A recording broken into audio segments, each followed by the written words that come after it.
Namaste, friends. Let's talk about Venus in the eighth house. Okay, the eighth house is also called the Ayur Mrityu Bhava. Ayur means longevity, Mrityu means death. Okay, it gets a little bit interesting here in the eighth house. You see, Venus is all about desire. Generally speaking, its main karaka or it signifies um, desires, one's desire. Now, desire, based on Hindu tradition, is something that we should stay away. Okay, there are healthy desires, there are not so healthy desires, there are bad desires. Okay, but generally, desire is always relating to what we call as Maya. Maya is literally means illusion. Okay, something which we assume that it's there, but then again it's not.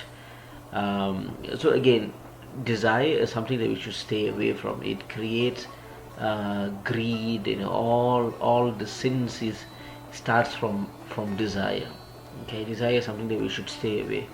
But then, to be very practical about it, it's okay to have reasonable desires, because we are in a civilization which is different, because these classical texts was written 5,000 years ago, maybe more. Okay, I'm not too sure exactly, but it's about that. So at that point of time, civilizations were different. Okay, but now it's not a matter of how strong we are, but how smart we are to gain money. Money is very essential nowadays. It is not the thing, but then it is extremely important, and it remains as the most essential component for survival. And thus we need to strike, what I'm trying to say is, we need to strike the balance now when it comes to Venus, because when it comes to desire.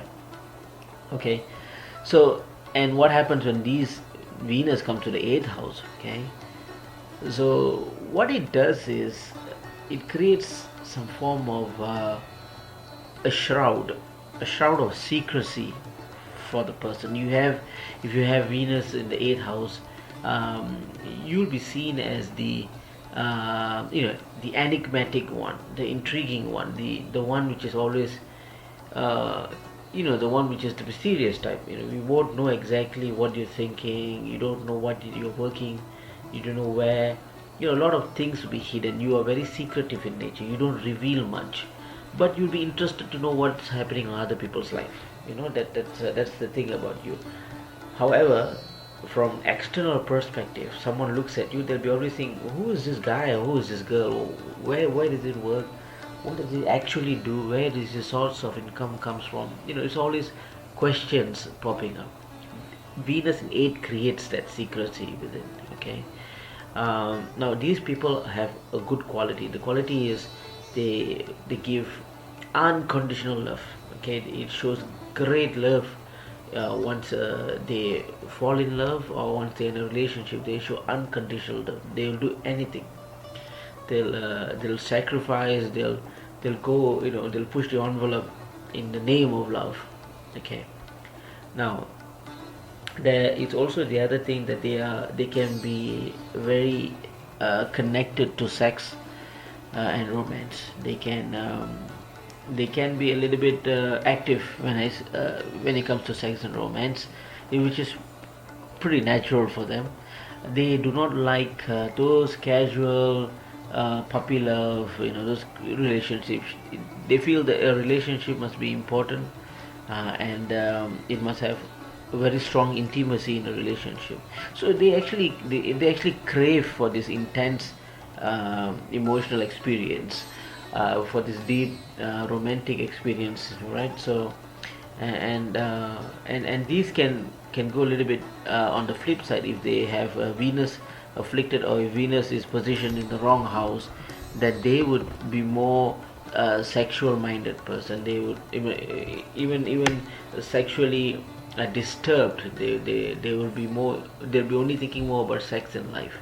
Anything that they do has connection with sex, because Venus is afflicted, and this can be dangerous as well. People who are deeply into this can become serial rapists, or sexually deranged personalities, and these kind of things will happen. Um, other thing I see is they will have, or rather, if you have Saturn, I'm sorry, if you have Venus in the eighth house, chances are you'll be not only looking for love in a partnership or in a marriage, but you'll be also equally looking for money. You'll be always thinking how much this person would have before I commit into a relationship. Money is, you have money as equal to love, maybe even more when it comes to relationship. So you'll be thinking, does this guy drive a huge car? Does he have a business of his own? Does he have a huge bank balance? Okay, then it's a good thing for me to consider. Likewise, the guys will be thinking how much these girls' father is having, or how much this girl is having, what sort of business she has invested. Only then he will proceed with the next steps. Okay, so this is kind of common. I've seen this in many charts. These people, they're always money minded. In even in a relationship, in a marriage relationship, love comes second. Okay, first is always money for them. It gets even worse if Venus is afflicted. Okay, they will do anything in the name of love. They will do anything to get whomever they desire. The desire will be out of bound. The desire will be out of control, and that can be the ramifications can be pretty bad, pretty damaging. Okay. When it comes to business association, business relations, it also shows a lot of greed in it. Okay, you might have a lot of greed because naturally Venus is strong. If it's strong, or even if it's afflicted, then your tendency of earning money will be like a manipulative type. You'll manipulate people. Okay, you will not find positive approaches to gain more money in the business, but rather how you could manipulate, how you could cheat, how you could con people in order for you to get more money. Okay, this is something that I notice as well. You would have a an inclination, okay, when it comes to, you see, when you're in a relationship, okay, Venus creates physical relationship, which means sexual, and also it creates, for if you have Venus in the 8th, then it creates emotional needs also.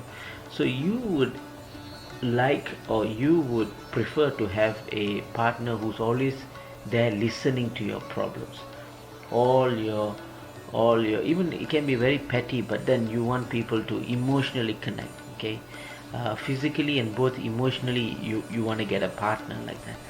And that can be a big problem if your partner is the one who doesn't tolerate all this.